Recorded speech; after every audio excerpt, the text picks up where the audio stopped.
All right, how we doing? I wanted to show everybody my grain spawn prep area. This is the where we prep all the grain. We do about 800 pounds in a run. This is the XL. This is the standard grain soak tank. This is a product that we sell as well, but this is how we use it. We have one of them over here for just coconut core. This is what we expand our coconut core in. We put like, I think it's like 5 or 6 or 7 bricks at a time. Soak them, drain them. All you do is open that valve at the bottom and it drains out. This just stays like this. We'll have this for months and the coconut core stays fine. You don't need to like use it immediately or anything, or refrigerate it. And then we have the big grain soak tank. Over here we have the tank with the false bottom, big manway door to drain it all out of, and there's a vibrator on the back end over here, right there. We got the sliding lid on the bigger drums because the lid was too big to lift, and then we're metering in water, heating it up. We go to about 100. We do 100 gallons to about like 180, 200 degrees. It depends on what we're doing, at what time of the year it is, because we're augering it from outside. We have the grain bin outside, so in the wintertime we got to go a little bit higher in the temperature to offset that, and vice versa in the summer. We also have this, which has been great for mixing. It's a air blower. Got it on like Amazon. Put a T on it with a little vent hole because you don't want to ever accidentally deadhead it.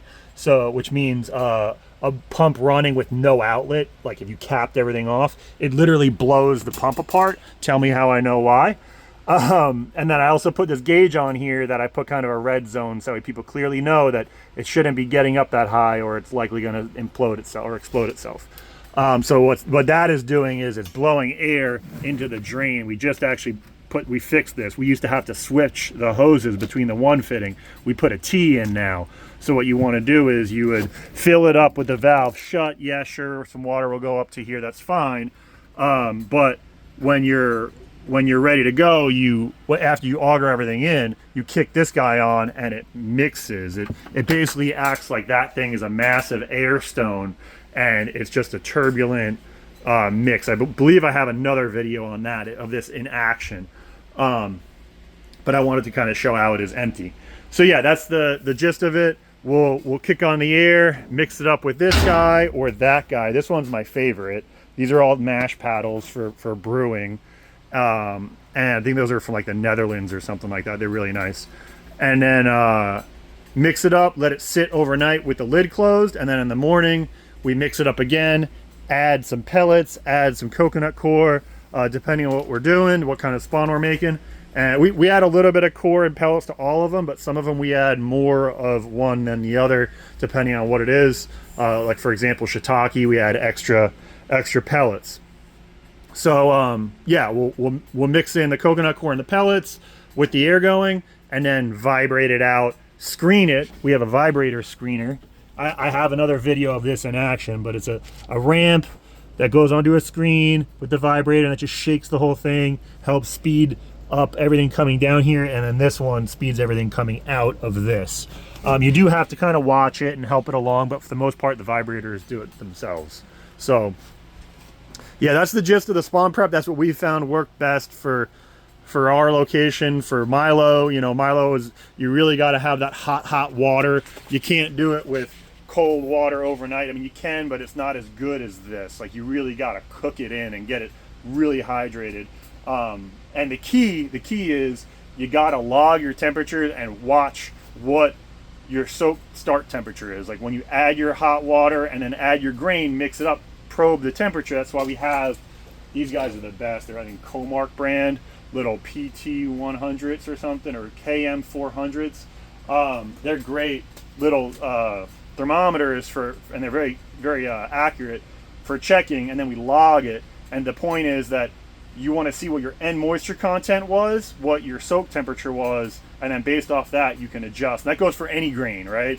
Any grain that you're cooking, that if you do a soak temperature, that not time is not really that important because it just tapers off. You're not adding any heat once the process starts. So that's the key to really dialing in your moisture content, is logging it and then adjusting it accordingly. You know, even each batch of grain could be different if you're getting different sources, you know, different moisture content, whatever. Your cook time might be a little bit off to have the moisture the same, you know.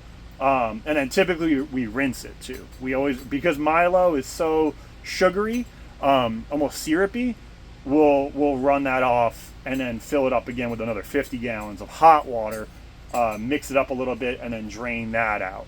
And that stops the Milo from getting like sticky. Like, you know, when you make a bag of spawn and it's like a brick to break up, we don't really want that. We want it to be crumbly. So we add, or not we add, but we rinse it. So yeah. Hope you like the video. Hope you like the system. We do have these guys in sale, on sale, and in stock.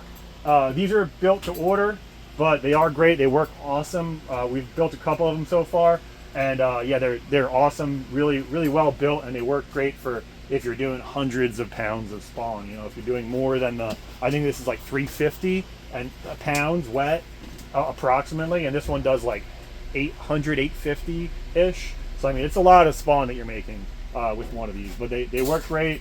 Made of stainless steel, last a lifetime. And then we also have the spawn baggers. I believe I have one left. And I can always build them too. So, but yeah, hope you like this video. If you have any questions about spawn, feel free to hit me up. If you're a commercial provider and you need consulting, I do that as well for a spawn, for whatever you're doing.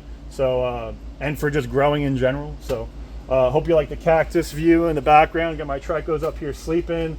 Basically just dry them out for the winter, blast the lights for the first couple weeks to dry them out with the fans, and then now they're kind of in sleep mode. So they're just sleeping up here nice and dry and cold, cool.